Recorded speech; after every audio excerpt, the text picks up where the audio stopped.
Hey guys, we are live with Sean Ryan Peterson, who is the voice of Valentino in Victor and Valentino. He's also the voice of Chadley in Final Fantasy VII. So, all you nerds out there, you're welcome. What's up? Howdy, howdy. Thank you so much for having me. I'm happy to be here. Man, you got such a sweet setup. Yes, I actually took up a bit of streaming myself over quarantine because, like you said, I do voices in video games, but I also love to play video games. So as long as I can now interact with some of my friends while I'm playing some of my favorite games, that's a sweet deal. Let's talk about your amazing acting career and the fact that you get to voice one of the lead characters in a cartoon. That's such a big deal, man. It's not like Cartoon Man, and then you play Johnny. It's Victor and Valentino, and you voice Valentino. And the guy who voices Victor is the creator slash writer of the show. So, like, that's a huge honor. Yeah, I love Boss Man. I wish he could be here right now, but he's busy cranking out the next amazing episodes for our next Annie nominee. But we do have one coming up on the docket. Watch the Annie Awards, everyone. Victor and Valentino for Best Children's Show. There we go, right there. I'm pointing at you, audience. What are the Annie Awards for people who don't know?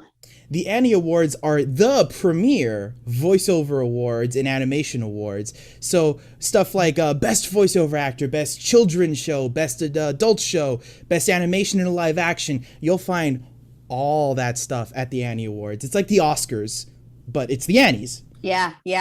Amazing. Cool. So guys, now you know.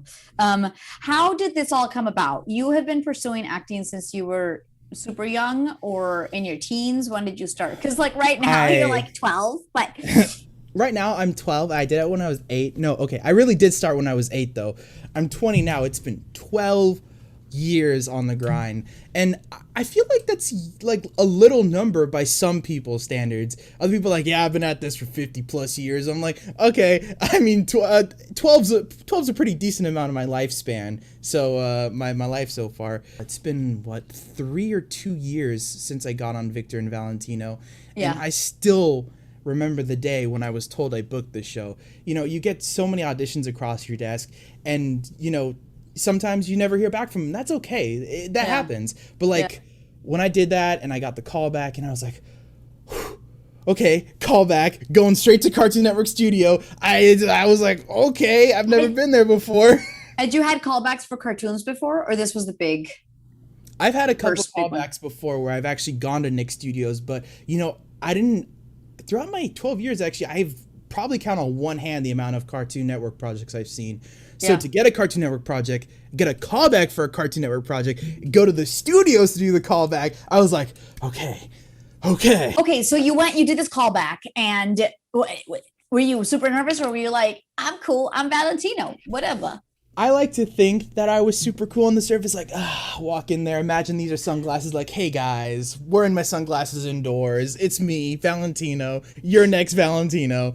But on the car ride there, I was nervous. I was super excited to go to Cartoon Network Studio, meet the entire crew, and I was like, hey guys, I'm gonna do this for you. You probably will like it, maybe you won't, but I'm gonna do it with all the confidence of a son, all right? Yeah. And then, so when you got the call, or how did you find out you'd booked it? I was just eating dinner. Some homemade Mexican food by my grandma. You remember this? My You remember abuela. this? Yes, she was making enchiladas. We were eating them. We were vibing, and then my mom got off the phone, and she just had this look on her face. I'm like, doesn't that happen, right? It was, it's hard to tell when you get that initial look of shock. It's like, is it good? Is it bad news?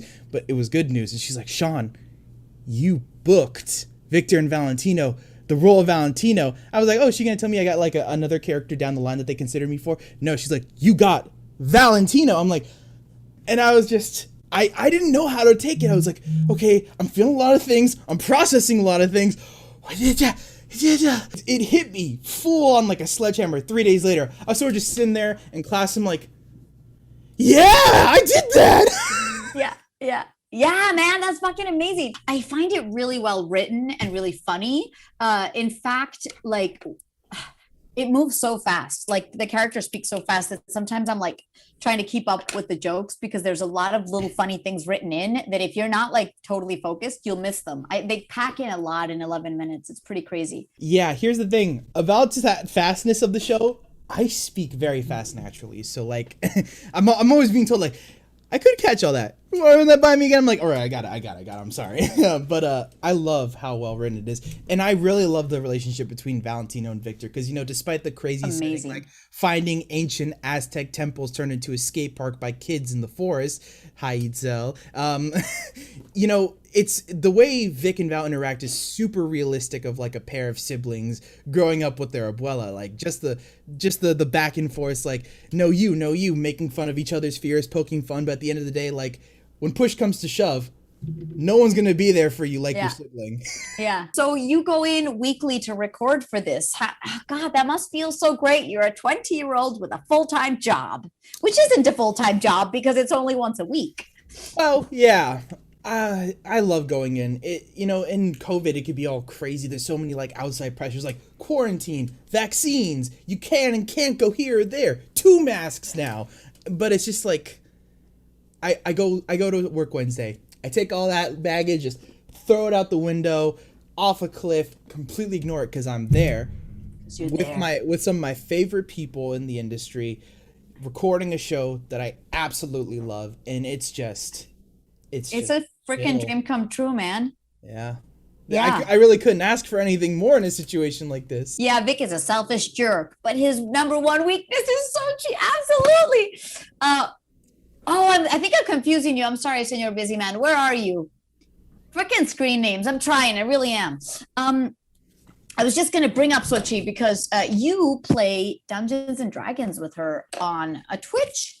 You guys had we had a going. Yeah, a little campaign going. It was super unique. Now, I haven't been playing Dungeons and Dragons all that long, but when Christina V, she was like, "Hey, Sean, I know this guy, Kaiji Tang. We're going to do a little D&D campaign." Yeah. But caveat, it's not normal at all. We're going to be doing wrestling, and you're going to have to come up with a wrestler. I'm like, okay, lot to take in. I have an idea. Funny druid of the moon that is named Bumrum Jr. of Bumrum Wines. He was a theater kid who couldn't make it into theaters. He wanted to play the role of a protagonist, but because he was a goblin in a world that didn't like monsters, no one wanted to cast him as the hero. He always got casted as Goblin number 2 in some one-off role. He's like, no, that's not me. I'm for the starlight. He was a thespian by all accounts. And yes, Lucha Libre D&D. Dude, when do you find time for all of this? Because you're a full-time student in college. You're a friggin' voice actor who works weekly. Not all voice actors can say that. I can't say that. So studying homework and you game and you D&D. Like what? When do you sleep, young man? You know, I sleep super regularly all the time. Do you? Constantly. No.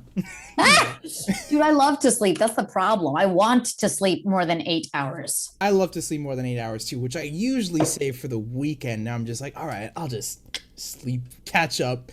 But you know, you got work, you got things you need to do. Yeah, time management go burr. Usually I work, whether it's V&V or school, and then I have like some days where my classes are either later in the day or not at all, or asynchronous, and I'm like, all right, this day is gonna be D&D. And then on Fridays, I actually don't have anything, so that I save for a D&D campaign as well. Honestly, right now in my schedule, I don't think I have room for another campaign, but if one comes around, I'm going to fit in. Like if Critical Role came around, you would maybe consider it. Yeah, I would for sure. Anything comes around, I'm like, do I need sleep? Do you watch campaigns like Critical Role with Matt Mercer, or you enjoy being in them but not watching them? Matt Mercer, but to be honest, I love being in D&D campaigns. Yeah. Now, I would love to be on Critical Role if Matt Mercer came knocking like, I'm like, oh, you! So tell me about your gaming career, man. What are the things you love to play, and what do you spend most time doing when you do play? I love to play video games with friends, so I play all sorts of video games. Now, of course, I do love my my solo RPGs. I love Persona 5. and I love Final Fantasy VII Remake. No bias whatsoever. I would have played it whether I was in it or not, but you know, me being in it is all the bonus to that regard. I also love to play Dragon Ball Z Fighters. That one's a lot of fun. I like some fighting games.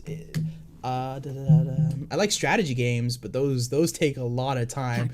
So in terms of my whole time management go burr, I've had to give up a little bit on the strategy games.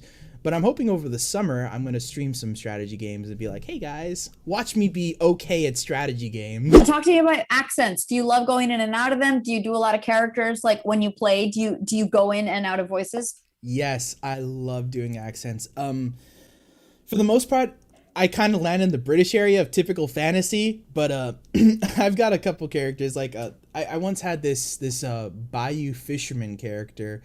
I don't remember what his name was, but he sort of talked like this, and he was a spear fisher, but he was a ranger. He was also a gloomstalker, which was really funny because if you met him, you wouldn't think so. He's got his little harpoon. He hunted gators, big old gators, CR20 gators. Not really, he'd lose, but he likes to think he could. Do you do like goblins that talk like this? Or I don't know. Well, it was a bit like that for the Bomber and the Mad Hermit. He was a bit cockney after all. He was supposed to be like this dirty, wrestling down in the sewers, evil goblin type guy. But of course, he wasn't really like that. It was a bit more of a gentle soul. Gentle soul? Gentle Dude, soul. you're freaking good at this, man. What are some of your other characters? Like just how you went in and described like earlier how this character goes up and down. Like what?